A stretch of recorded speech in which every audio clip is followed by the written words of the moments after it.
ছয় দিন পরে নখ খসে যাবে, 9 দিন পরে চুল।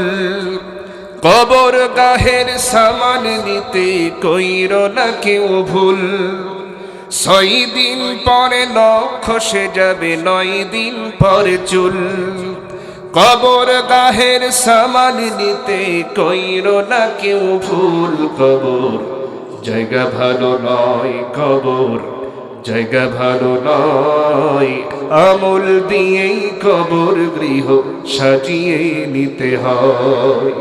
আমল দিয়েই কবর গৃহ সাজিয়ে নিতে হয়। ঠিক কিনা বলেন?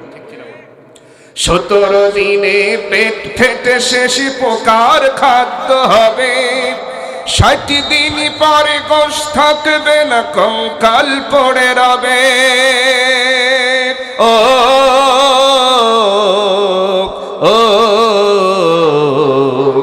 ও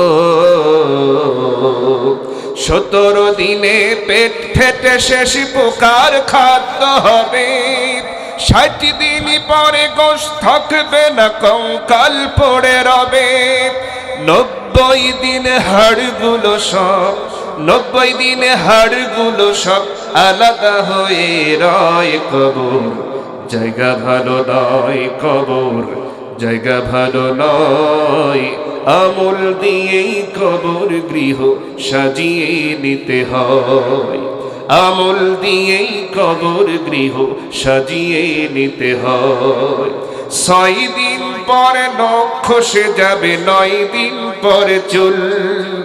কবর গাহের সামান নিতে কইরো না কেউ ভুল। কবর জায়গা ভালো নয়, কবর জায়গা ভালো নয়। আমল দিয়েই কবর গৃহ সাজিয়ে নিতে হয়। আমল দিয়েই কবর গৃহ সাজিয়ে নিতে হয়। ঠিক কিনা বলেন?